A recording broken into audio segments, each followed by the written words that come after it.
Here's another video worthy valley. We're approaching a little town called, I think it's called Manuelas. I was looking at that canyon, I was like, wow, looks like it's probably a nice river that comes out of there. And then looking at the map, sure enough, it's actually this one. You can see comes out there along here, and then it curves around this mountain, and then goes back the way that we're going and flows by that little town of the same name, the Manuelas River. But thought you might like that. There's probably some fishies in there. Looks like Tuscany, which is gonna be my next trip, and where I've never been. Looks like there's some planted spruce up there.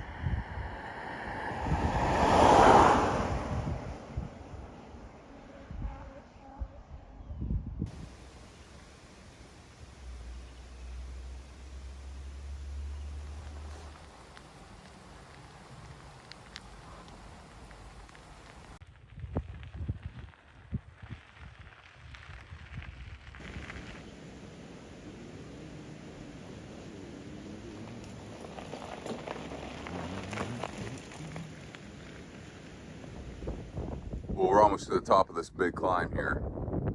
It'll be really windy, sorry. Probably about, at this point, 25 miles to Coihaique. I just came up this long gravel slope. A little bit slower going, but it's pretty. And you can see, luckily we've got a tailwind. It's nice. But you can see what an angle those trees are leaning at. So this must be the prevailing wind direction.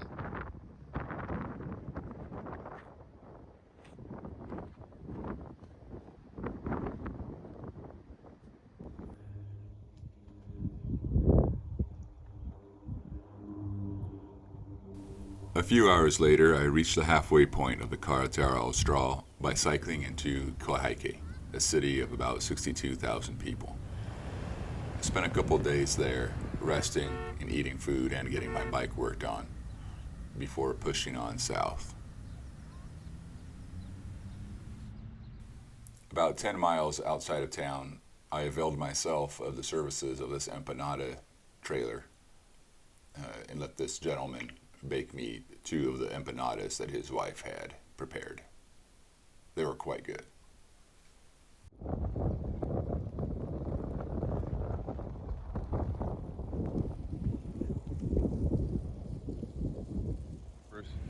Climbing up out of Coihaique. Coihaique is about 24 miles behind us, I'd say. 26, 27 miles. And we're starting the big climb, or we're already into it, but it's pretty gradual. It's not that bad at all. And we even have a little bit of a tailwind. I had my first real wet riding today, and as you can hear, it's raining now a little bit, but I was pretty wet earlier. But finally got the real Patagonia experience.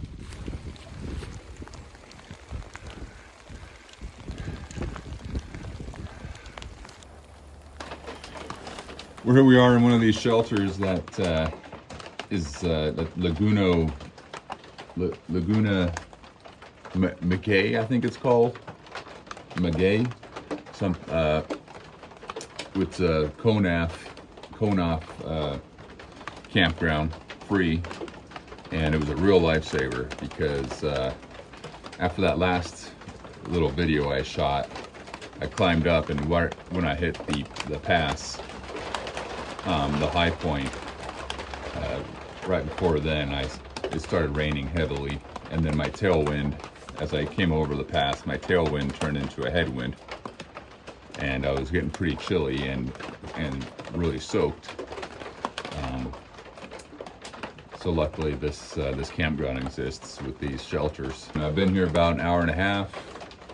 Got some stuff trying to dry, got changed into dry clothes, and put up my tent here behind me. You can see that's because it's raining a little bit inside the shelter as well. And also, I anticipate it to be pretty chilly up here, and so that'll give me a little extra warmth.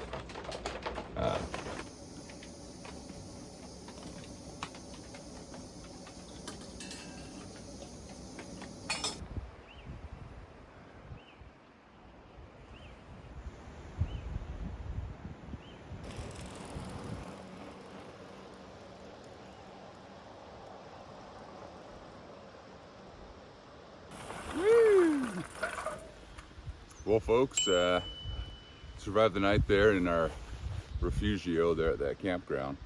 Not the big descent I was hoping for, the big effortless descent. I even got snowed on slightly as I was leaving, and I could see that some of the peaks had gotten a very light dusting of snow, so it got pretty cold last night. So I was really grateful for that little gingerbread house. All right, well, let's keep going to Via Cerro Castillo. I've got a pretty flattish climb, and then should be just a descent down into the village for about 10 miles.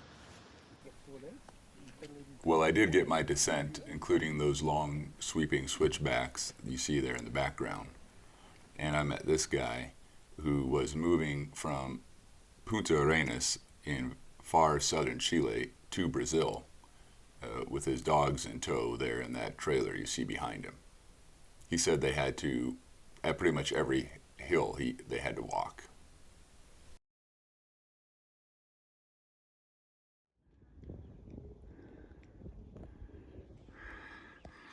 Well, we're hiking up to Laguna Castillo in Cerro Castillo National Park. There's a little burg, a little via of Via Cerro Castillo, little town, and there's you can see the climb out of it, that road that I'll be riding tomorrow. I think it's mostly gravel, is my understanding. Doesn't look too steep. It kind of looks like it continues on that contour through there.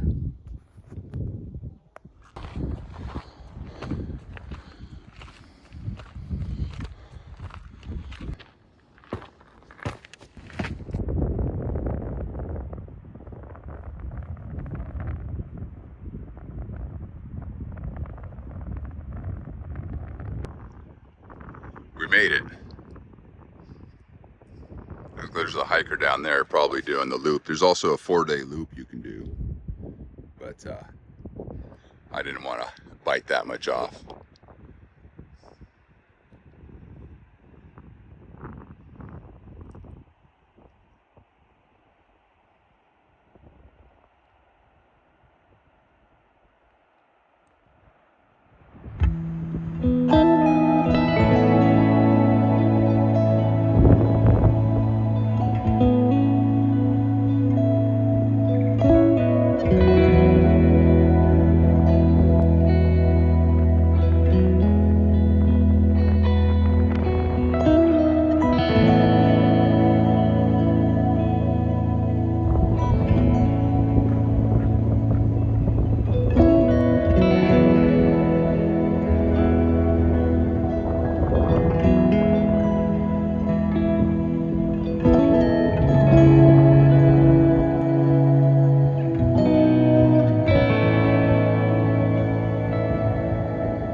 Well, here we are You can see conditions have greatly improved. After we last spoke, it was extremely windy with a headwind, and the road was quite a bit rougher, more bigger and looser gravel. But then you climb out of that big river drainage, because that was causing the headwind. I think that's the Rio Ibanez, the wind just blasting down that big river corridor. But then you climb up out of that, and we're starting to go across. So I'll just call this up here, up on top. And the road is greatly improved, and there's no wind, or the wind is greatly reduced. So there was hope. I was starting to despair.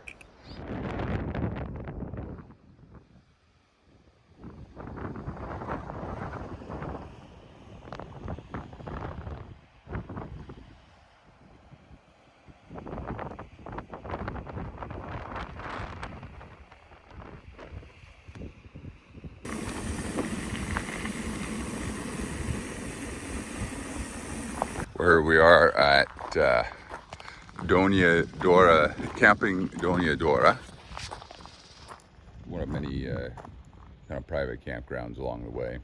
We got the bathhouse there, and then that other building in the back is kind of a kitchen. Yeah, quite nice.